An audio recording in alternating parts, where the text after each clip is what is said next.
I tend to have a lot of problems with it when I see people talk about examples of positive masculinity. I don't want to be cynical. I'm not trying to say that masculinity is inherently bad or something like that. It's just that a lot of the time when I see this, there's either one of two problems.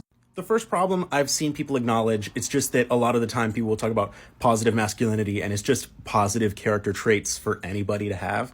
But the other way in which it can be whack is something that I don't usually see people talking about and something that really gets under my skin.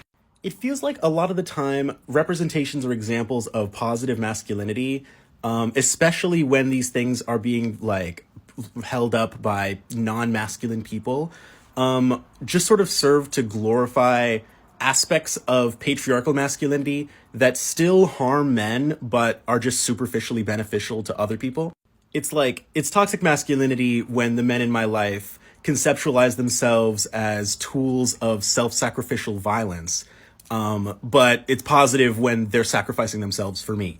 It's toxic masculinity when the men in my life disregard their own safety and sense of self-preservation, but it's positive masculinity when the men in my life kill spiders for me or climb ladders and stuff like that.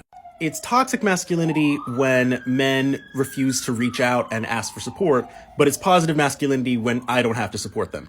It seems to me that a lot of the time when people talk about the positive aspects of masculinity or positive examples of masculinity, they're talking about the positive experience that they have from one end of a much larger, complex, damaging component of masculinity. And that's just something that I don't really see people acknowledge a lot.